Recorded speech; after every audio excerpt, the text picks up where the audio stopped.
matemática que entra en este primer parcial, también vamos a utilizar ese concepto a efectos de determinar ahí una expresión que a ustedes probablemente se les dijo cuando vieron capacitores en física 2, creo que tuvieron que haberlo visto, se les dijo, bueno, la ecuación del capacitor de placas paralelas es esta, la ecuación del capacitor esférico es esta, la ecuación del capacitor cilíndrico es esta. Bueno, nosotros vamos a ver los desarrollos matemáticos, cómo llegar a esas ecuaciones, ¿sabes? Y con eso ya podemos de alguna manera tener una herramienta o una forma de generar la expresión matemática que me define la capacitancia de un determinado elemento que presenta figuras simétricas. Por ejemplo, un capacitor de esos que llaman cilíndricos que son axiales, ¿verdad? Que son como un cilindro vertical, no horizontal, ¿verdad? Bueno, eso lo vamos a ver más adelante. Aquí tenemos la misma figura 1, solo que hago referencia a algunas consideraciones. En la figura 1A, en el punto P, esta que estamos viendo acá, la dirección del campo eléctrico se dirige verticalmente hacia arriba, tangente a la línea de campo. Por ser uniforme, el campo tiene esta dirección en todos los puntos de esta región del espacio, coincidiendo con la dirección del campo eléctrico. Por el contrario, la figura 1B contiene un campo eléctrico no uniforme. Es decir, va a depender la dirección del campo eléctrico del punto del espacio donde me piden a mí determinarlo. Entonces, el campo posee distintas direcciones en puntos diferentes del espacio. En este caso, ejemplo, lo ejemplifiqué con los puntos P1 y P2.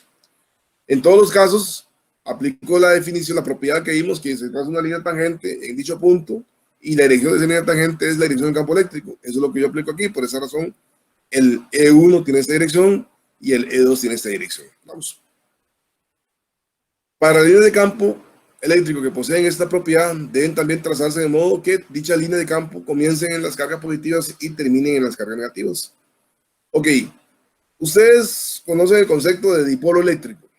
¿Saben qué es un dipolo? Yo no, profe. Ok, es muy sencillo el concepto. Son dos cargas puntuales, separadas una determinada distancia entre ellas, pero que tienen una particularidad. Las cargas tienen igual magnitud, solo que una es positiva y la otra es negativa. Vamos. Y entonces, ahorita lo voy a representar a ustedes la línea de campo eléctrico para varias configuraciones, entre ellas el dipolo. Ok. Vamos a ver. Profe, Okay. entonces no se cancelarían si fueran así, ¿no? ¿Cómo, disculpa? No se cancelan si fuera una negativa y una positiva. Ahorita vamos a ver, Ahorita ahorita vamos a la figura para que usted lo vea. Vamos. y no, porque si fuera en ese caso, en el No hacen problema de del la último, carga la positiva. tarea, no se cancelarían las del eje Ok. Y. Es que el concepto no es que se cancelan, nacen de la carga positiva y llegan a la carga negativa. Vamos, no es que se cancelan. Nacen de la carga positiva y llegan a las cargas negativas. Ahorita te voy a dar una pequeña representación para que tengas una idea mejor. Seguimos con las propiedades del campo eléctrico. La magnitud del campo eléctrico en un punto cualquiera es proporcional al número de líneas por unidad de superficie que es perpendicular a estas líneas. ¿Qué significa eso? Que si yo tengo dos campos eléctricos en el espacio y en uno tengo 4 líneas de campo eléctrico para la misma región y en otro problema, en la misma región tengo 8 líneas de campo eléctrico. En la región es la misma y la fuente generadora del campo eléctrico es el mismo, pero tengo una diferencia en cuanto a las líneas. Eso me tiene que indicar a mí que el campo eléctrico, en donde tengo mayor cantidad de líneas, tiene una magnitud mayor. Y en este caso, como la proporción es el doble, yo podría intuir que el campo eléctrico, en el caso donde tengo 8 líneas de campo eléctrico que atraviesan una determinada superficie, tiene una magnitud 2 veces mayor que el campo en la otra condición, donde solamente tengo, para la misma superficie, solamente tengo 4 líneas de campo eléctrico. Eso se lo digo porque también hay un procedimiento gráfico para resolver problemas de ese tipo, ¿verdad? Vean lo que es aquí, la magnitud del campo eléctrico en un punto cualquiera del espacio es proporcional al número de líneas. A mayor cantidad de líneas por unidad de superficie, mayor es la magnitud del campo. En otras palabras, la magnitud del campo eléctrico es inversamente proporcional al espaciamiento de la línea de flujo. Hay un concepto aquí, flujo, ese concepto lo vamos a ver entre poco. Cuanto más cerca está una línea de otras, más intenso es el campo eléctrico, muchachos. Vamos a ver. Ok. Por lo general, esta forma de visualizar líneas de campo eléctrico, digamos, de alguna manera es comprensible y fácil de conceptualizar cuando trabajamos en un plano. Cuando trabajamos, o sea, en dos dimensiones, cuando trabajamos en tres dimensiones, se vuelve muy complicado su representación, ¿verdad? Aunque si tuviera la posibilidad de hacerlo, sería una forma visual muy interesante de verlo, pero de manera abstracta, uno ubicarse, cuesta mucho trabajarlo en un plano. Entonces aquí vienen algunas representaciones de campos eléctricos, por ejemplo, por una carga de prueba positiva. Vamos. Tenemos aquí una carga de prueba positiva. En este caso, nosotros ya vimos cómo encontrar la magnitud del campo eléctrico, que va a depender de la distancia a la carga de prueba, ¿verdad? Recordemos que era igual a la constante Coulomb, o 1 entre 4pi epsilon 0 multiplicado por K entre R cuadrado y una dirección a sub R. Bueno, conforme yo me alejo del punto de interés, conforme me alejo yo de la carga, que el punto P está aquí, y digamos lo coloco a una distancia 2 veces mayor, obviamente el campo eléctrico en cuanto a su magnitud va a crecer, ¿verdad? Pero va a tener esta consideración. Aquí tengo yo una representación en un plano. Realmente, si yo considero que la carga de prueba es una carga pequeña de forma esférica, esas líneas de campo eléctrico que están dibujadas en la figura número 2 realmente apuntan en todas las direcciones, no solamente en la figura como está ahí en un plano, sino que también saldrían de la pantalla de su teléfono o su computadora que están viendo ahorita y estarían entrando también. Bueno, en este caso saliendo. Bueno, entrando me refiero a que en todos los casos, como la carga es de prueba, la carga es positiva, perdón, las líneas de campo eléctrico apuntan hacia afuera la carga. Vamos. Aquí hago una representación en un plano, pero si la carga, como es una carga que tiene tres dimensiones, realmente se vendría a comportar como una carga esférica. Entonces las líneas de campo eléctrico apuntan hacia afuera de la carga. De ahí que uno dice que es una dirección radial. Conforme yo me alejo de la carga, a lo largo del radio de esa eventual esfera con dimensiones pequeñas, porque estoy usando una carga de prueba. ¿Qué pasa si la carga de prueba fuera negativa? Bueno, si es una carga en lugar, en ese caso podría ser un protón, por ejemplo, que por definición tiene una carga positiva, ¿verdad? Si la carga fuera negativa, en este caso, ¿qué sucede con la línea de campo eléctrico? Bueno, sucede lo siguiente. Bueno, no lo puse, pero aquí lo indica claramente. Si la carga fuera negativa, la línea de campo eléctrico apuntaría en dirección contraria. Sería más bien radialmente hacia adentro. Entonces estas flechitas, en lugar de alejarse, más bien tendrían a coincidir en la carga, ¿verdad? Y aquí viene el concepto que el compañero mencionó, que se cancelan. No es que se cancelan cuando yo tengo un dipolo. Yo tengo dos cargas de prueba positiva y negativa. Me voy a adelantar un poquito para que ustedes vean. Ahorita vemos eso. Eso que está aquí es un dipolo, muchachos. Solo que está colocado en el eje Y. Bueno, en el eje Y, como típicamente nosotros lo hemos manejado, ¿verdad? Como lo manejan en teoría electromagnética, será el eje Z. Ok, vean ustedes, ahí tengo las dos cargas, eso es un dipolo, igual magnitud, pero siendo contrario. Entonces, ¿qué sucede? Las líneas de campo eléctrico salen de la carga positiva y llegan a la carga negativa. Entonces, vean ustedes esa configuración de cómo se comporta la línea de campo eléctrico en ese caso, ¿verdad? No es que se cancelan, como el compañero, se interactúan, salen de la positiva y llegan a la negativa, ¿verdad? Vamos, generando ese patrón de líneas de campo eléctrico. Ahora bien, esto es lo que es un dipolo, ¿verdad? ¿Qué es un dipolo? Dos cargas de igual magnitud, sino contrario, separadas en una pequeña distancia. Vamos, eso es un dipolo. Ahora bien, aquí tengo yo otro ejemplo de línea de campo eléctrico. En este caso tengo una hoja grande con carga positiva. Vamos. O una placa, como quieran verlo, ¿verdad? En este caso, la línea de campo eléctrico salen perpendicularmente de la placa, apuntando a las dos direcciones. Vamos. Un capacitor de placas paralelas tiene una placa con carga positiva y una placa con carga negativa. Entonces, ¿qué sucede? La línea de campo eléctrico salen de la placa positiva y llegan a la placa negativa. Vamos. En este caso, la dirección del campo eléctrico es perpendicular a la hoja. Vamos. O a la lámina, como quieran verlo. Cerca de los bordes de la hoja, el campo se vuelve no uniforme, tiende a expandirse, a curviarse, que es lo que sucede con un capacitor de placas paralelas, ¿verdad? Y ya no se dirigen perpendicularmente a la hoja, pero mientras se permanezca cerca del centro y lejos de los bordes, el campo será casi uniforme, que es lo que sucede con un capacitor de placas paralelas, ¿verdad? Es más, generalmente uno le dicen, obvie que las líneas del campo eléctrico en sus extremos no son constantes en cuanto a su dirección y que no se deflectan o se curvan, porque eso es lo que sucede en los bordes de un capacitor de manera real, ¿verdad? Conforme las placas se vuelven, la separación se vuelve más pequeña entre las dos placas, que generalmente uno coloca un elemento dieléctrico entre ellas por muchas razones. Una de ellas es para la principal, aumentar la capacidad de almacenamiento de energía, pero también le da soporte mecánico a las estructuras de las dos placas, ¿verdad? Porque hay un elemento que tiende a mantenerlas en esa posición. Es un tema, repito, ¿por qué lo menciono aquí? Porque en un capacitor, entre sus placas lo que se crea es un campo eléctrico. De ahí que lo que estamos viendo se aplica de una manera directa en los capacitores. Bueno, continuamos viendo la materia del día de hoy nueva, en este caso. Y tenemos la unidad temática número 3. Antes de que se me olviden, muchachos, hoy hay dos cosas por hacer. Definir el tema de investigación y el quiz. Vamos. El quiz lo vamos haciendo tipo, bueno, yo lo voy dejando tipo ya 11 de la mañana, más o menos. Ahí. Vamos. Es un quiz sencillo. 20 minutos es mucho tiempo para hacer ese quiz. Usted lo va a ver en su momento. Ahí cuando lleguemos a ese momento del día, les voy a indicar cuánto tiempo van a tener para mandármelo, no para hacerlo, porque para hacerlo, 15 minutos cuando mucho, ¿verdad? Estamos. Ahí les voy a indicar, pero sí me interesa que ustedes en el receso que vamos a tener, para que ustedes le den lectura a los ejemplos resueltos del tema de la unidad temática número 3, me manden por WhatsApp privado cómo va a estar conformado el grupo de ustedes, ¿verdad? Ustedes cómo se reúnen en la forma que ustedes quieran.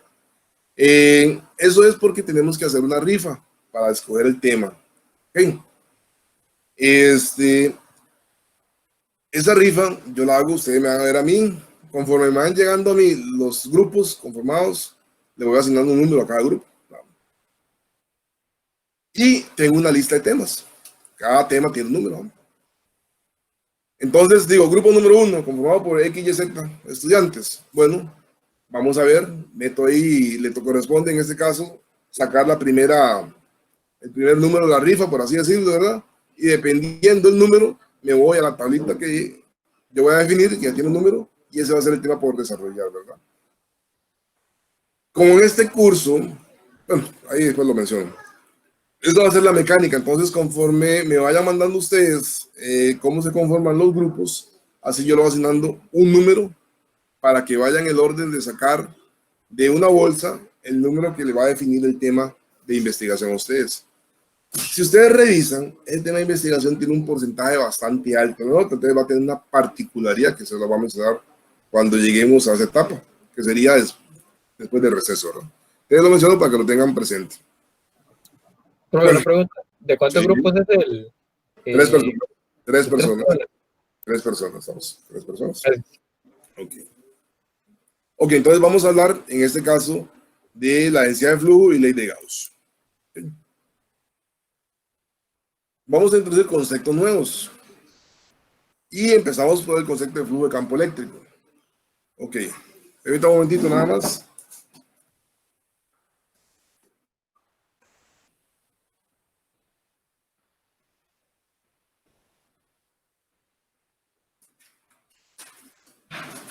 Okay, gracias, muchachos. Ok.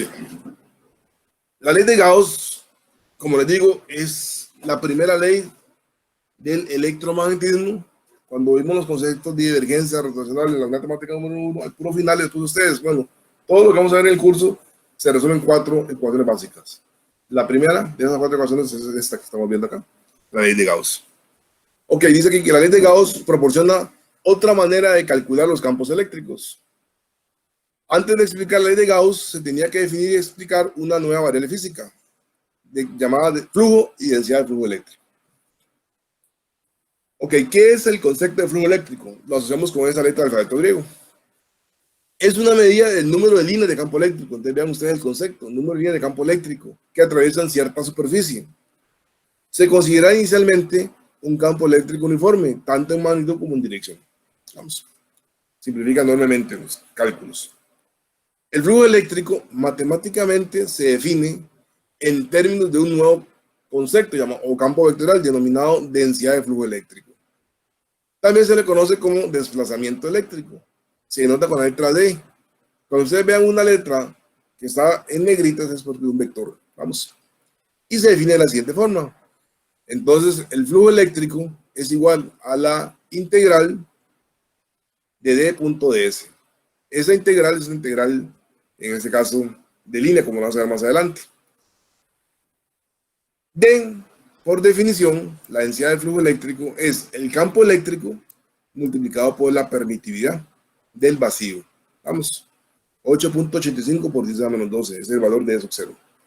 Ok, entonces, si yo les pregunto a ustedes cuál es la densidad de flujo eléctrico asociado con una densidad de carga lineal colocada en el eje Z infinita, entonces ustedes se van a la ecuación del problema número 1 de cargas distribuidas y van a ver que depende de E sub 0.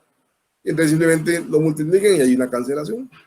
Vamos, y así sucesivamente con todas las demás definiciones que hemos obtenido nosotros, o que ustedes van a obtener tanto en la tarea como en los problemas resueltos de campos eléctricos determinados hasta este momento. Entonces, D y E tienen la misma dirección por cuanto E sub 0 es una constante. 8.85 por 10 a la menos 12 en unidades del sistema internacional. En el cálculo del flujo eléctrico interviene el producto, punto, dos vectores, d.ds. ¿Qué sucede aquí? Entonces lo que tengo aquí es un escalar. Vamos a recordar que en el producto punto, yo considero, cuando me expreso los vectores en componentes, por ejemplo en componentes cartesianas, agarro el coeficiente numérico de la componente del vector en la dirección a sub x con la componente del vector ds en la dirección a sub x y la multiplico, y así sucesivamente con las componentes en y y en z, y al final lo que hago es sumar. Puede ser que algunas sean cero, puede ser que algunas, y por consiguiente solamente habrá una, dos o las tres componentes, eso dependerá del problema, ¿no?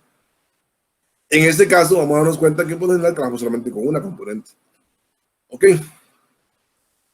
La cantidad de densidad de flujo eléctrico o la unidad de medida es el coulomb entre metros cuadrados. Como ustedes pueden darse cuenta, coincide con una densidad de carga superficial, coulomb entre metros cuadrados. La intensidad del campo eléctrico, es decir, la magnitud, depende del medio en el que se localiza la carga. Aquí estoy trabajando con E sub 0 porque estamos en el vacío, pero cuando trabajamos con otros medios va a aparecer ahí un E sub R, que es un medio relativo, generalmente de un dieléctrico. Va a cambiar un poco. Vamos, por eso pongo aquí que la intensidad del campo eléctrico depende del medio en que se localiza la carga. El flujo del campo eléctrico, el D, constituye una magnitud escalar. Vamos, el flujo, ¿verdad? Esto que está acá. Una cosa es la densidad de campo eléctrico y otra cosa es el flujo. Hay que tener presente eso. Okay. Y vean esta definición. Más adelante voy a hacer una pregunta a ustedes asociadas con el concepto de flujo eléctrico. Por definición, el flujo eléctrico se origina en las cargas positivas y termina en las cargas negativas. En ausencia de cargas negativas, el flujo eléctrico termina en el infinito, ¿verdad? Eso es por definición. Ok, resulta que esta ecuacióncita que está acá va a ser parte de la ley de Gauss. Es decir, tenemos una integral y tenemos un producto puntos vectores. Y este flujo eléctrico que está acá, lo vamos a llamar como la carga encerrada, la X unidad es coulombs, y encerrada por algo. Ese algo es una superficie imaginaria, llamada superficie gaussiana. ¿Qué forma va a tener esa superficie gaussiana? La que me convenga a mí, la que me permita a mí simplificar el problema. Resulta que yo lo que voy a escoger es una superficie que tenga una particularidad. ¿Cuál es la particularidad? Que los componentes de D en esa superficie ya sean normales o perpendiculares a dicha superficie. ¿Para qué? Para que si es perpendicular a la superficie, el producto punto es cero, porque recordemos que el producto punto en función de sus magnitudes se define como la magnitud del vector A o la magnitud del vector B por coseno de zeta. Si es perpendicular, el D a DS, el ángulo es 90 grados y coseno 90, 0. Si es normal, significa que el vector D y el vector DS tienen la misma dirección y por consiguiente el ángulo es 0 grados y coseno 0 es 1. ¿Y qué gano con eso? Que yo puedo sacar el D de la integral. Y eso es lo básico de ley de Gauss, muchachos. Escoger una superficie tal que me permita a mí sacar el D de la integral. Y solamente me queda la integral de la superficie que yo estoy considerando. Si considero una superficie esférica, bueno, yo tendría que saber que el área de una esfera, ¿cuál sería? O el volumen de una esfera, que vamos a ver entre poco. Son conceptos que ustedes deben de manejar, ¿verdad? De figuras geométricas. Si no lo manejan, no importa, hay un procedimiento, creo que es más largo, que nos permite llegar a las expresiones que en teoría ya deberíamos de conocer, ¿verdad? El volumen de una esfera, 4/3 de pi r cubo. Vamos, para que tengan ustedes una presente eso. Ahorita ustedes van a darse cuenta de dónde va a salir esa ecuación, 4/3 de pi r cubo. Ok, continuamos. Aquí viene la ley de Gauss. La ley de Gauss establece que el flujo eléctrico total a través de cualquier superficie cerrada, y esa superficie es una superficie imaginaria llamada superficie gaussiana, escogida a conveniencia de uno, es igual a la carga total encerrada por dicha superficie. ¿Ok? A la carga total. Entonces, este flujo eléctrico que está acá viene a ser la Q encerrada. La Q encerrada por una superficie es total, ¿verdad? Es por una superficie imaginaria. Entonces, les hago una pregunta a ustedes, rápidamente. Yo tengo un par de cargas encerradas por una superficie cuyo valor en un caso es 100 coulombs y en otro caso es menos 40 coulombs. ¿Cuál sería el flujo neto encerrado por esa superficie? Si resulta que ese flujo neto es la Q encerrada, ¿cuál sería? Nuevamente planteo, ¿qué valores dije? 100 y menos 40, ¿verdad? ¿Cuál creen ustedes que sería la respuesta? No hay que hacer mucho cálculo, muchachos. Es conceptual el problema. Yo les digo a ustedes que las líneas, recordemos que el flujo eléctrico está asociado con las líneas de campo eléctrico. En presencia de cargas positivas y negativas, habrán ciertas cargas positivas que lleguen a la carga negativa. Entonces, como dijo el compañero, se nulifican, porque inician en la positiva y terminan en la negativa. Pero esta cancelación, por decirlo de alguna manera, no es taco a taco, porque tengo 100 coulombs de carga positiva y tengo menos 40 coulombs de carga negativa. Por consiguiente, el Q neto, la Q encerrada o el flujo eléctrico, porque vean que el flujo eléctrico es esto, total, es igual a la Q encerrada por esa superficie imaginaria, ¿qué vendría a ser? Y ahí la resta de 100 menos 40, 60. La suma. No, Sí, en ese caso la resta.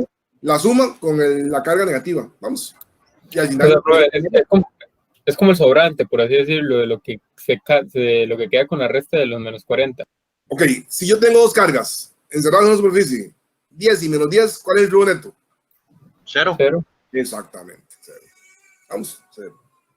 Eso es. Ok, entonces aquí viene lo interesante. Vamos a ver. Resulta que la Q encerrada es una integral de superficie del producto punto dos vectores, d punto ds. D es, recordad, una cosa es flujo eléctrico y otra cosa es densidad de flujo eléctrico. Suenan parecidos, pero son conceptos diferentes. El flujo eléctrico es un escalar, la densidad de flujo eléctrico es un vector. Vean que aquí el ds aparece como vector, porque realmente lo es. ¿Cuál es la magnitud de ese ds? Generalmente es el área que estamos considerando nosotros de la superficie. ¿Y cuál es la dirección? Por definición siempre es perpendicular a la superficie que estoy considerando. ¿Ok? De ahí que, y ahí lo viene más adelante una nota, que indica que en esencia lo que yo voy a buscar con la ley de Gauss es ver de qué manera yo el D lo puedo sacar de la integral. ¿Y lo puedo sacar cuándo? Cuando este producto punto sea diferente de 0 y los dos vectores tengan la misma dirección. De tal manera que me quede la magnitud de D por la magnitud de S por coseno de 0. Al tener la misma dirección, la separación entre los dos vectores es 0. Coseno 0 es 1 y me queda la magnitud de E por la magnitud de S. Entonces saco de la integral y me queda nada más la integral de ds, que vendría a ser la superficie que estoy considerando. Vamos. Eso es en esencia, muchachos, la ley de Gauss. Eso es lo que persigue. De ahí la importancia de escoger una superficie gaussiana que me permita a mí simplificar ese procedimiento. Ok. Nosotros habíamos dicho, cuando vimos cargas distribuidas, que hay tres formas en que las cargas se distribuyen, 1, 2, 3 dimensiones, ¿verdad? Ahora, como estamos trabajando aquí con objetos que tienen 3 dimensiones, tridimensionales, la Q encerrada se puede resolver por medio de esta integral. Si ustedes lo revisan en el tema número 2 de cargas distribuidas, ahí venía esa definición, ¿verdad? Okay. Eso lo digo porque en un problema de los que están planteados para esta temática, yo hago uso de este concepto para efectos de determinar cierta cantidad de carga encerrada por la superficie gaussiana. Ok, entonces vean algo interesante. Esto que está aquí, inicialmente que estoy marcando acá, igual a la Q encerrada es ley de Gauss. Pero por otro lado, yo tengo claro que la integral de la densidad de carga volumétrica por el diferencial de volumen, vamos, también se define como la Q encerrada. O como la carga, realmente, como la carga. En este caso sería coincidiendo con la carga encerrada por la superficie gaussiana. Entonces, esta es una forma de expresar la ley de Gauss en forma integral. A esa ecuación la llamé ecuación número 1. Ok. Vean que tengo una integral de superficie igualada a una integral de volumen. Ok. Resulta que nosotros vimos la divergencia, el teorema de divergencia como tal, lo vimos, si ustedes se regresan a la unidad temática número 1, y el teorema de divergencia permite pasar o relacionar de una integral de superficie a una integral de volumen. Entonces, vean aquí algo interesante.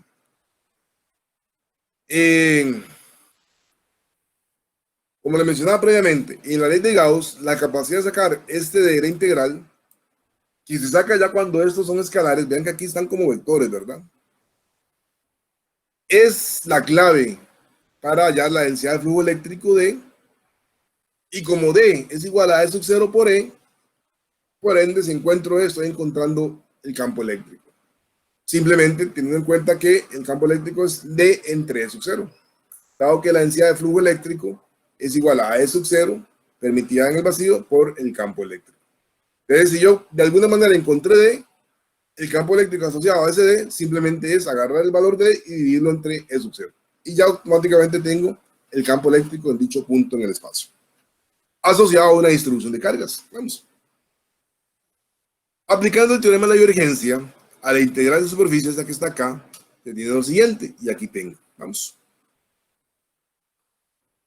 De esta forma se concluye, al comparar la ecuación número 1, la ecuación número 1 es esta que está acá, vamos, con la ecuación previamente obtenida al aplicar el teorema de divergencia, se concluye lo siguiente, por simple comparación, ¿verdad? Nada más comparar esta ecuacióncita que tengo acá con esta ecuacióncita que tengo acá, porque vean que están igualados a lo mismo, vamos. Entonces, por simple comparación, deduzco lo siguiente, que la densidad de carga volumétrica, unidades coulomb entre metro cúbico, que es la forma diferencial de Gauss, la divergencia del vector de densidad de flujo eléctrico. Vamos. Y todos sabemos que la divergencia de un vector me genera un escalar. Y aquí tenemos la forma como ustedes típicamente ven la ley de Gauss siendo contenida en las 4 leyes básicas del electromagnetismo de Maxwell. Y esta es la primera, generalmente la ponen de esta forma, que la densidad volumétrica es la divergencia de la densidad de flujo eléctrico, que proviene, repito, de la ley de Gauss. De ahí que se dice que la ley de Gauss es una ley fundamental de la teoría del electromagnetismo. Entonces, la densidad de carga volumétrica es igual a la divergencia de la densidad de flujo eléctrico. Y repito, esta forma de representar o expresar la ley de Gauss es una de las primeras, la primera ley de las 4 que conforman, por así decirlo, la teoría del electromagnetismo, unificado en 4 leyes básicas, y esa es la primera. Ok. Entonces, aquí tengo un procedimiento. Un problema puede ser, dado la densidad de flujo eléctrico de un vector ahí cualquiera, en coordenadas cartesianas, cilíndricas o esféricas, determine la densidad volumétrica en un punto y te dan las coordenadas del punto. Entonces, ¿qué se hace? Pues aplicar el teorema de aplicar la divergencia al vector y evaluas en el punto. Y te va a dar un escalar. Unidades Coulomb entre metro cúbico, porque es una densidad volumétrica. Ok. Aquí viene un poquito de notas, digamos, aclaratorias de por qué es importante la ley de Gauss. Y también algo interesante. Si yo tengo un material aislante o dieléctrico o un material conductor, obviamente ese material, imaginemos una esfera conductora o una esfera no conductora. Sólida, ¿verdad? Vamos, no un cascarón, sólida.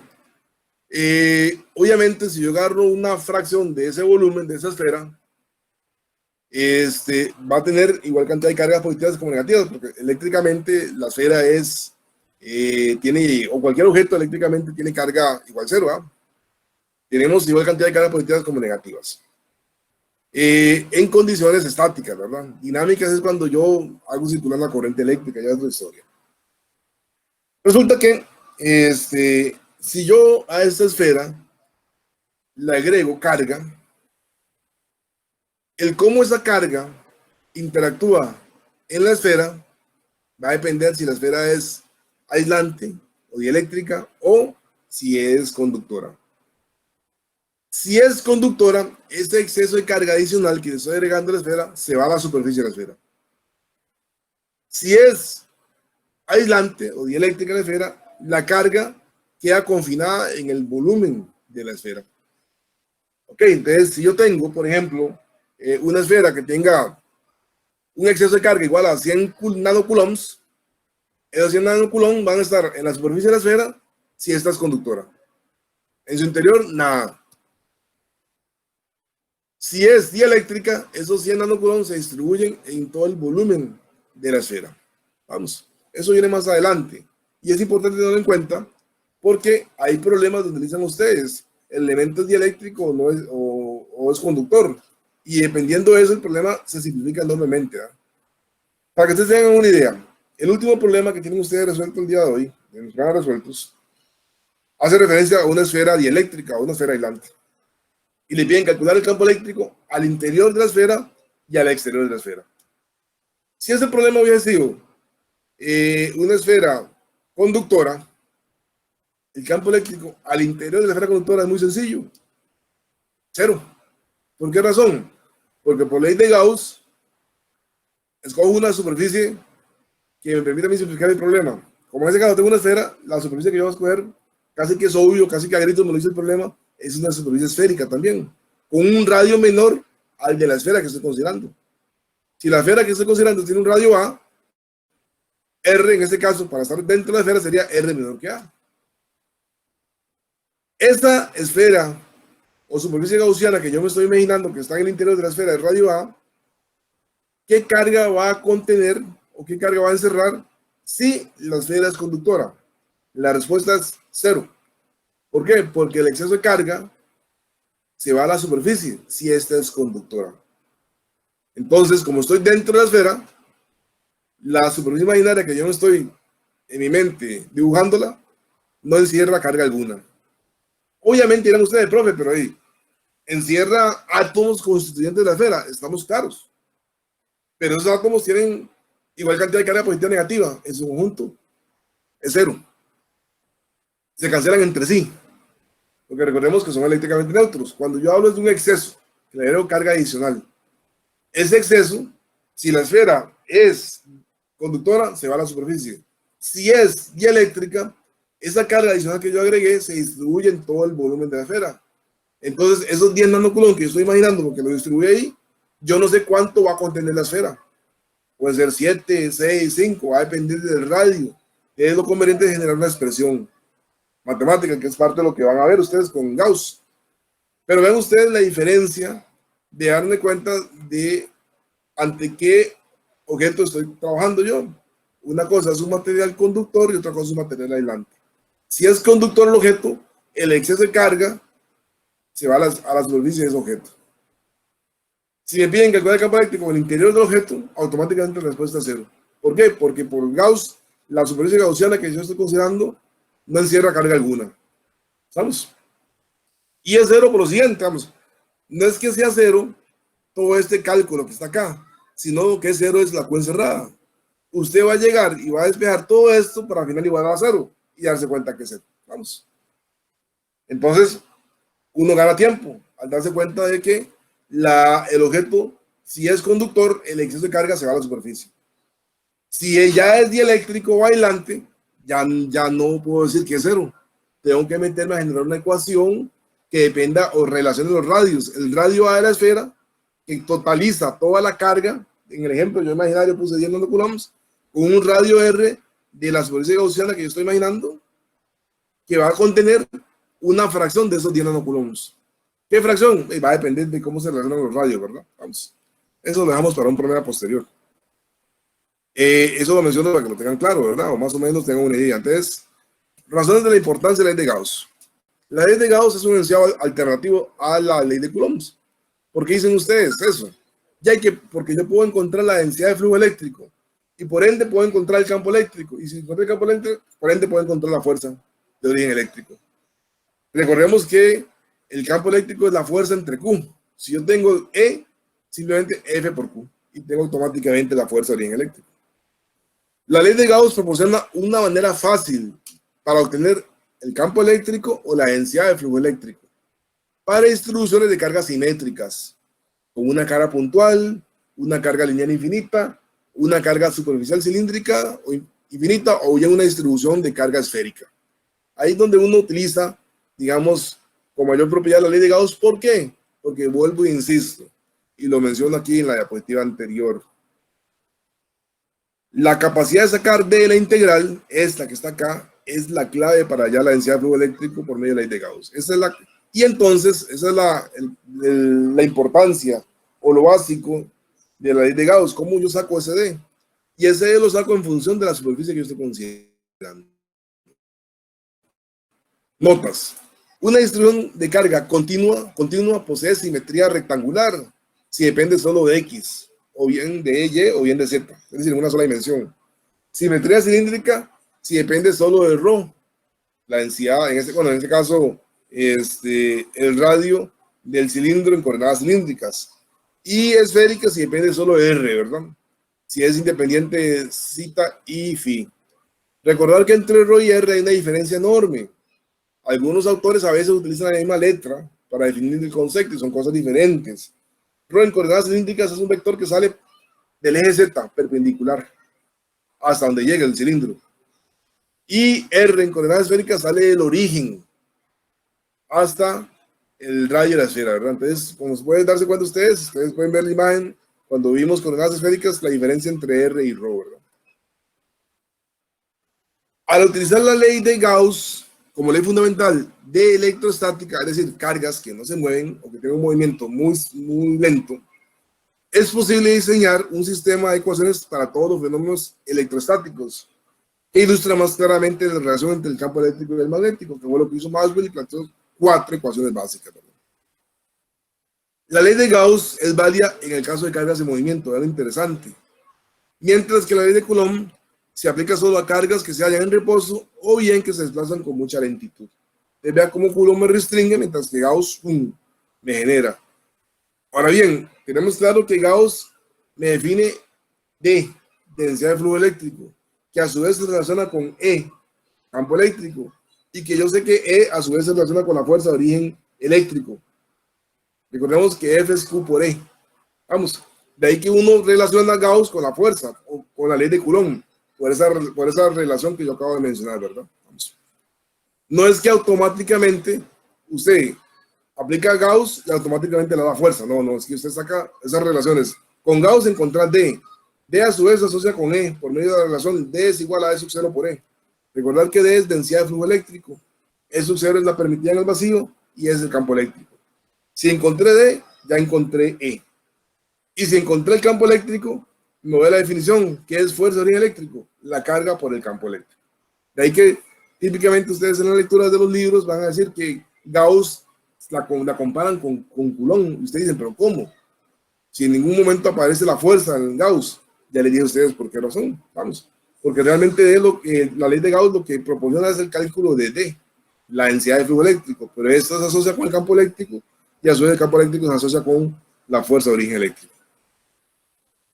Si la carga neta encerrada por una superficie cero, también lo será el número de líneas de campo y el flujo eléctrico total que atraviesa la superficie cero, que fue el ejemplo que les dije a ustedes. Tengo una superficie gaussiana que encierra 10 coulombs y menos 10 coulombs, y obviamente la carga encerrada es cero, ¿verdad? Y por consiguiente, en este caso, el flujo eléctrico total que atraviesa la superficie gaussiana que estoy imaginándome yo en este caso también sería cero, ¿verdad? Aplicaciones de la ley de Gauss. Aquí recalco algo importante. La solución de la integral de línea es fácil si se tiene la capacidad de elegir una superficie cerrada que satisfaga dos condiciones. Que la densidad de flujo eléctrico D, esta que aparece acá, que aquí tendría que haberla puesto yo en negrita si no lo puse, sea en cualquier punto normal o tangencial a la superficie cerrada, de modo que el producto D punto ds se convierta en D ds o sea cero. ¿Cuándo es cero? Cuando la separación entre los vectores D y ds sea 90 grados. ¿Cuándo es D por ds? Cuando sea 0 grados. Entonces, de ahí que se dice que es normal o tangencial, ¿verdad? Sobre la porción de la superficie cerrada para la cual ds no es 0, D debe ser constante. La densidad de flujo eléctrico debe ser constante, lo cual permite reemplazar el producto punto por ds y sacar D fuera integral. Vamos. Este D que está acá, aquí arribita, saldría la integral y nada más me queda cómo resolver la integral de superficie de ds, que obviamente vendría a ser S. Y S va a estar asociado a una figura geométrica que yo conozco. Vamos, que eventualmente yo puedo conocer cuál es su área. Vamos. Sigamos con notas importantes. Solo el conocimiento de la simetría del problema permite elegir la superficie cerrada adecuada, esa que llamamos superficie gaussiana, que es una superficie imaginaria, muchachos. Y se obtiene con facilidad si se recuerda que la intensidad de campo eléctrico debido a una carga puntual positiva se dirige radialmente hacia afuera de dicha carga. De alguna manera eso me permite a mí tratar de ubicar la superficie, porque esa superficie va a interactuar con la carga que está encerrada. La elección de la superficie gaussiana o de Gauss es arbitraria. Suelen escogerse de manera que la simetría de la distribución dé por lo menos en parte de la superficie una densidad de flujo eléctrico y por ende de campo eléctrico de magnitud constante, que después por factorización se extrae de la integral de la ecuación anterior. Y eso, recalco muchachos, es lo que se persigue con la ley de Gauss, buscar una superficie imaginaria gaussiana que me permita hacer eso, sacar el D de la integral. La ley de Gauss permite obtener el campo eléctrico en varias distribuciones de carga muy simétricas. También sirve para deducir las propiedades de los conductores que transportan una carga neta. Quiero aclarar algo importante. Estamos en electrostática. Es decir, las cargas no se mueven. Un conductor eléctrico que transporta una corriente eléctrica es una condición diferente a lo que estamos viendo. Esas son condiciones dinámicas. Vamos. Se debe tener presente varias de las propiedades que posee un conductor. Ya lo mencioné, pero vamos a recalcarlo. Un buen conductor eléctrico, como el cobre, contiene carga, electrones que no están ligados a átomo alguno y pueden moverse con libertad dentro del material. Cuando no se tiene movimiento neto de carga dentro del conductor, ese se encuentra en equilibrio electrostático. Y bajo esta condición, un conductor posee las siguientes características. 1. Un exceso de carga puesta en el conductor aislado se dirige en su totalidad a la superficie externa del conductor. Ninguna parte del exceso se encuentra en el cuerpo del conductor. Esto es, el campo eléctrico es cero en todo punto en el interior del conductor. Cualquier exceso de carga que se le agregó a ese conductor aislado, cuando digo aislado es que no está conectado a ninguna fuente electromotriz, ¿verdad? debe estar completamente en su superficie. El campo eléctrico, precisamente fuera del conductor cargado, es perpendicular a la superficie del mismo, ¿verdad? Y sigamos. No olviden que aquí se está considerando solo un conductor aislado. Eres un conductor libre de influencias externas. Y lo aclaro. Un alambre o un conductor eléctrico que transporta una corriente eléctrica no puede considerarse como un conductor aislado, pues ha de conectarse a un agente externo, como es una fuente electromotriz, una batería, por ejemplo. El campo eléctrico en el alambre ya no es cero y el alambre no está en equilibrio electrostático. Y esa es otra situación diferente a lo que hemos visto hasta el día de hoy, ¿verdad? Vamos. Bueno, ahí paramos, muchachos. Hay problemas resueltos. Lean, revísenlos. Y nos vemos a las 10:30 para retomar esos problemas. Aprovechen este espacio de tiempo que nos queda, 1:10 más o menos, para que me manden cómo está conformado el grupo, para proceder a ver los problemas, proceder a hacer la asignación del tema y proceder a hacer el quiz. Y con eso terminamos la clase hoy. Entonces nos veríamos a las 10:30, si Dios quiere, ¿verdad? Profe, Sí. es máximo 3 personas, pero se puede hacer en parejas. Ustedes son 33. Ujú. Vamos, son 33. Háganlo, traten de acomodarse en